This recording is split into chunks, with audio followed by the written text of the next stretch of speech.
नमस्कार मित्रांनो, स्वागत आहे आपलं महा गव्हर्नमेंट एक्झाम या यूट्यूब चॅनलवर। तर आज आपण TCS पॅटर्ननुसार काही महत्त्वाचे प्रश्न बघणार आहोत। तर मित्रांनो, व्हिडिओ शेवटपर्यंत पूर्ण नक्कीच पहा। यातला पहिला प्रश्न आहे, खेलो इंडिया विद्यापीठ स्पर्धा 2022 कोणत्या राज्यात आयोजित केली? उत्तर प्रदेश या राज्यात आयोजित करण्यात आली। पुढचा प्रश्न, दांडी यात्रेला कुठून सुरुवात झाली? साबरमती येथून दांडी यात्रेला सुरुवात झाली। पुढचा प्रश्न, 1869ला निळ आंदोलन कोणी केलं? शेतकरी यांनी केलं। पुढचा प्रश्न, मूलभूत अधिकार संविधानाच्या कितव्या भागात आहे? भाग 3 मध्ये आहे। पुढचा प्रश्न, भाषिक तत्वावर रचना झालेले भारतातील पहिले राज्य कोणते? आंध्र प्रदेश। पुढचा प्रश्न, शेतकऱ्यांचा आसूड या पुस्तकाचे लेखक कोण आहेत? महात्मा फुले हे शेतकऱ्यांचा आसूड या पुस्तकाचे लेखक आहेत। पुढचा प्रश्न, सालबाईचा तह हा खालीलपैकी कोणत्या वर्षी झाला? 1782 साली झाला। पुढचा प्रश्न, राज्य माहिती आयोगामध्ये जास्तीत जास्त किती सदस्य असू शकतात? 10 सदस्य असू शकतात। पुढचा प्रश्न, गीतांजली या प्रसिद्ध काव्यसंग्रहाचे लेखक कोण आहेत? रवींद्रनाथ टागोर। पुढचा प्रश्न आहे, दादाभाई नौरोजी यांना काय म्हणून ओळखले जाते? पितामह म्हणून ओळखले जाते।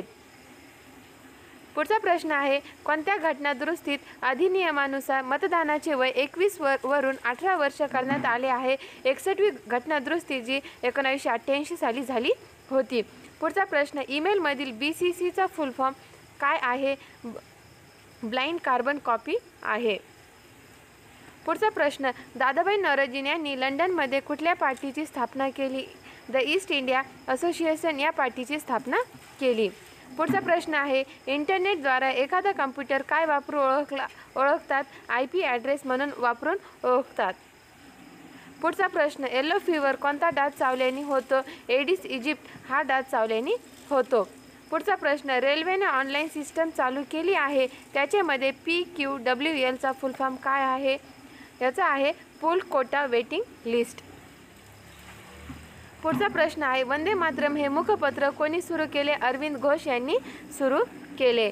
पुढचा प्रश्न, 2022च्या राष्ट्रकुल स्पर्धेत भारताने एकूण किती पदके पटकावली आहेत? 61 पदके पटकावली आहे। पुढचा प्रश्न, भारतातील कोणते उच्च न्यायालय हे पहिले पेपरलेस न्यायालय ठरले आहेत? केरळ।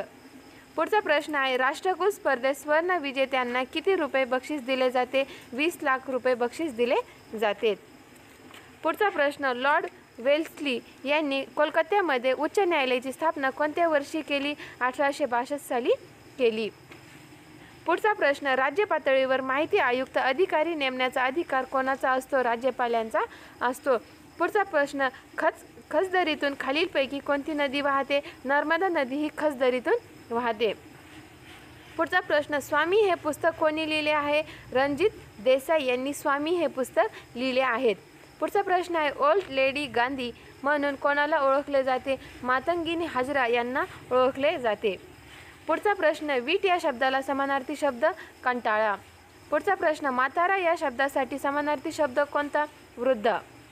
पुढचा प्रश्न, विवंचना शब्दासाठी समानार्थी शब्द? काळजी। ओल्ड लेडी गांधी म्हणून कोणाला ओळखले जाते? मातंगिनी हाजरा यांना ओळखले जाते। पुढचा प्रश्न, वीट या शब्दाला समानार्थी शब्द? कंटाळा। दुसरे इंग्रज मराठा युद्ध कधी झाले? 1803 ते 1805 या दरम्यान दुसरे इंग्रज मराठा युद्ध झाले। पहिले इंग्रज मराठा युद्ध हे 1775 ते 1782 या दरम्यान झाले आणि तिसरे इंग्रज मराठा युद्ध हे 1817 ते 1818 या एका वर्षाच्या कालावधीत झाले। दुसरे केव्हा झाले? 1803 ते 1805, पहिले 1775 ते 1782 आणि तिसरे 1817 ते 1818 या दरम्यान युद्ध झाले। पहिले, दुसरे आणि तिसरे असे 3 युद्ध झाले। थँक्यू फ्रेंड्स, माझं चॅनल सबस्क्राईब करा, लाईक करा आणि शेअर करा। धन्यवाद।